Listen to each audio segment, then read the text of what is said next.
Today, I'm going to introduce Changdeokgung Palace. Changdeokgung was built as the palace of the Joseon Dynasty in 1405 during King Daejong's reign. Even though it was originally secondary to Gyeongbokgung, Changdeokgung was served as the residence for many kings, and later it became the main palace. After all palaces in Seoul were destroyed during the Japanese invasion, Gyeongbokgung had been left in ruins. Changdeokgung, however, was reconstructed in 1610 during King Gwanghae. After that, Changdeokgung served as the main palace for 270 years until Gyeongbokgung was finally rebuilt.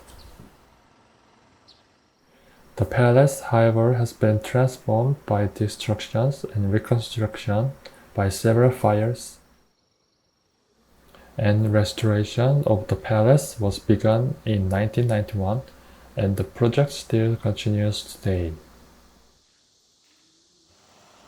Donhwamun, which is the main gate of Changdeokgung, was built in 1412 during King Daejong's reign. Donhwamun has a two-story pavilion-type wooden structure and is the largest of all palace gates. In front of the gate, there is a broad raised stone terrace, giving the gate an imposing dignity. During royal ceremonies, the king would pass through Donhwamun. The upper level of Donhwamun was used for surveillance. A bell was rung to signal the beginning of curfew, and a drum was struck to signal the end here. Injeongjeon is the throne hall of Changdeokgung. Major state affairs, including the coronation of a new king, celebration for royal families, and reception of foreign envoys, took place here. In front of the hall, there is a courtyard with a royal path and stone markers inscribed with ranks of court officers, where civil officers stood to the east and military officers stood to the west during ceremonies. From the outside, Injeongjeon appears to have two stories, but inside it's a single place with a high, beautifully adorned ceiling. The throne is set in the middle, and a screen is behind it. The floor of the hall was originally covered with bricks of baked clay, but today it's covered with wooden floorboards.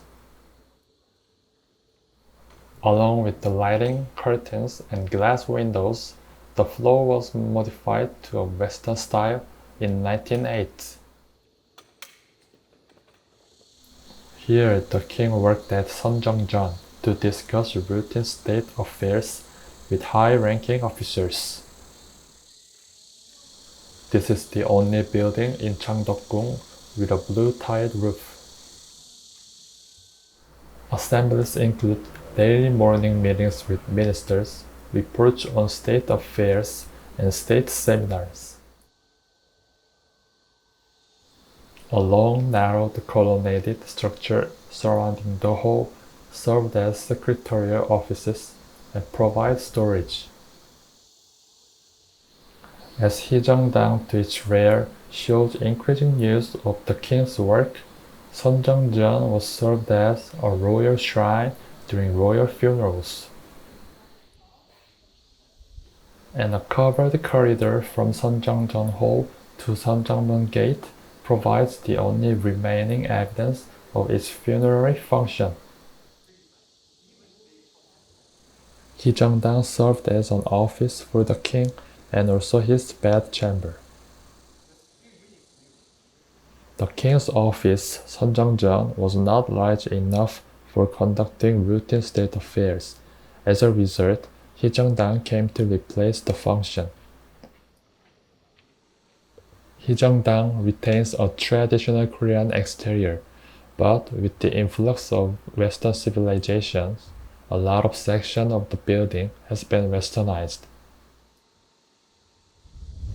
A driveway was added to the building to provide easy access for the king's automobiles. The space in the center was used as a drawing room, and the interior was outfitted with Western features such as wooden floorboards, carpets, glass windows, and chandeliers. And the other spaces of the building were used as a conference room and a modern bathroom. The residence of the queen, Daejojeon, was originally surrounded by many secondary buildings, including Gyeongbokgung, where the last cabinet meeting of the dynasty was held to deliberate over Japan's annexation of Joseon in 1910. Secondary buildings on either side of Daejojeon and Seonwonjeon behind it are connected by long colonnaded corridors. These corridors are perhaps the only sections to show the original complex structure of the palace. The interior was modified to a Western style, and the last king's and queen's bedchambers are still remaining in this Daejojeon building.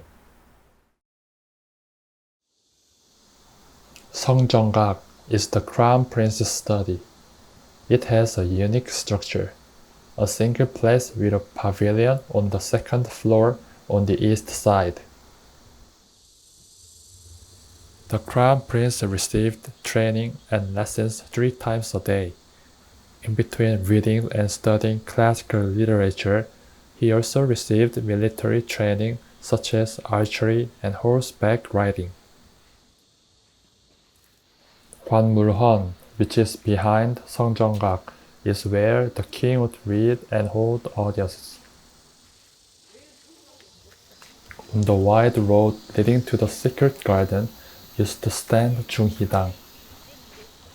This area was the crown prince's residence and was once home to many buildings. Jungheedang was removed in 1891, and the buildings that remain today are Chilbunso, Samsamwa, a hexagonal pavilion, and Seonghwaru.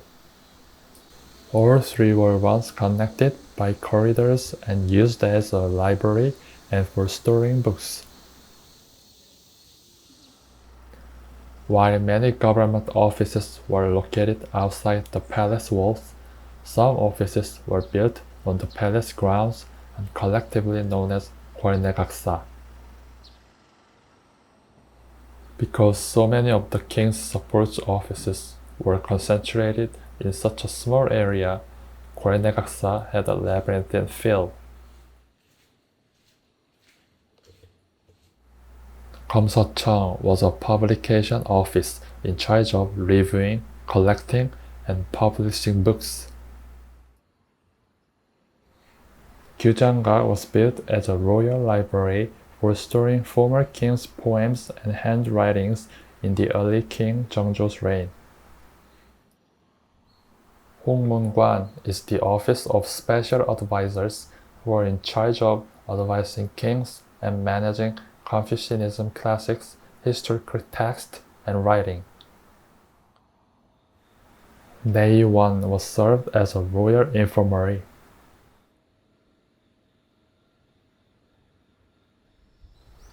Hyangsil performed royal ceremonies and held reception of foreign envoys. Yemun관 was an office in charge of writing the king's order.